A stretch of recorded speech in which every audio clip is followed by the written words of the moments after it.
Hi friends, நிறைய பேருக்கு ராகினாலே ஆகாது. ராகி சேமியா வேற உதிரி உதிரியாக வரவே வராது. ஒன்னோடு ஒன்று ஒட்டிக்கிட்டு சாப்பிட்றதுக்கே ரொம்ப கஷ்டமாக இருக்கும். பிகினர்ஸ் கூட ரொம்ப ஈஸியாக ஃபர்ஸ்ட் டைமே பர்ஃபெக்டாக செய்கிற மாதிரியான ஒரு ராகி சேமியா ரெசிபி தான் இன்றைக்கி நம்ம வீடியோவில் பார்க்க போகிறோம். Welcome to simple cooking Tamil.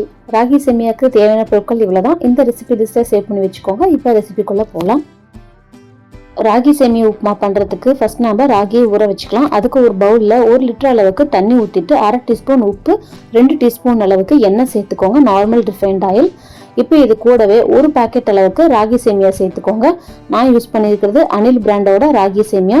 இந்த மாதிரி தண்ணியில் சேர்த்துட்டு இதை ஒரு 3 நிமிஷம் வரைக்கும் நல்லா ஊற வச்சுக்கலாம். இந்த மாதிரி எண்ணெய் ஊற்றி நம்ம ஊற வைக்கிறப்ப நமக்கு வேக வைக்கும் போதே ஒன்னோடு ஒன்று ஒட்டாமல் உதிரி உதிரியாக வரும். உப்பு சேர்க்குறப்ப சேமியா சாப்பிடும் பொழுது ரொம்பவே பிளைனாக இல்லாமல் லைட்டாக அதில் உப்பு டேஸ்ட்டு உள்ளேயும் நல்லா இறங்கி இருக்கும்.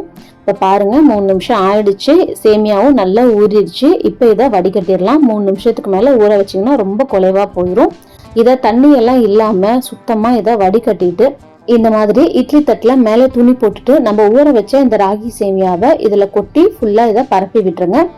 இப்போ இதை ஆவியில் ஒரு 3லிருந்து 5 நிமிஷம் வரைக்கும் இதை நல்லா வேக வச்சுக்கலாம்.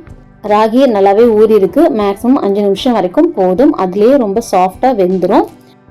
இப்போ பாருங்க, 5 நிமிஷம் நல்லா ஊறிடுச்சு. நல்லா கலர் டார்க் கலர்ல வந்திருக்கு. நீங்க கையில எடுக்கிறப்பயே உங்களுக்கு தெரியும், ரொம்ப சாஃப்டா ஒன்னோட ஒன்று ஒட்டாம நல்லாவே உதிரி உதிரியா இருக்கு. இப்போ இதை அப்படியே ஒரு பாத்திரத்துக்கு மாத்திட்டு பாதி அளவுக்கு இதை அப்படியே ஆற வச்சிருங்க. இந்த மாதிரி ஒரு ஃபோர்க் வச்சுட்டு பெரிய பெரிய பீஸா இருக்கிற ராகி எல்லாத்தையும் இந்த மாதிரி ஒன்னோட ஒன்று நல்லா உடச்சி விட்டுருங்க. சீக்கிரமாவே ஆறி வரும். நம்ம கிளறதுக்கும் ரொம்ப ஈஸியா இருக்கும். பாருங்க, நல்ல உதிரி உதிரியா இருக்கு. இந்த மாதிரி டெக்ஸ்டருக்கு இதை உதுத்து விட்டுருங்க. அடுத்ததா ராகி சேமியா பண்றதுக்கு ஒரு பேன்ல 2 டேபிள் ஸ்பூன் வரைக்கும் எண்ணெய் சேர்த்துட்டு 1/2 டீஸ்பூன் கடுகு, 1/2 டீஸ்பூன் அளவுக்கு கடலைப்பருப்பு, உளுத்தம்பருப்பு சேர்த்துட்டு இது ரெண்டுமே லோ ஃப்ளேம்ல வச்சுட்டு நல்லா கோல்டன் கலர்ல வர வரைக்கும் இதை ஃப்ரை பண்ணிக்கலாம். இப்போ இது கூடவே ஒரு கொத்து கருவேப்பிலை, காரத்துக்காக ஒரு பச்சை மிளகாய், 2 வரமிளகாய 2 கிள்ளி இதுல சேர்த்துக்கலாம். மிளகாய் உங்க காரத்துக்கு தகுந்த மாதிரி கூட குறைச்சி சேர்த்துக்கோங்க.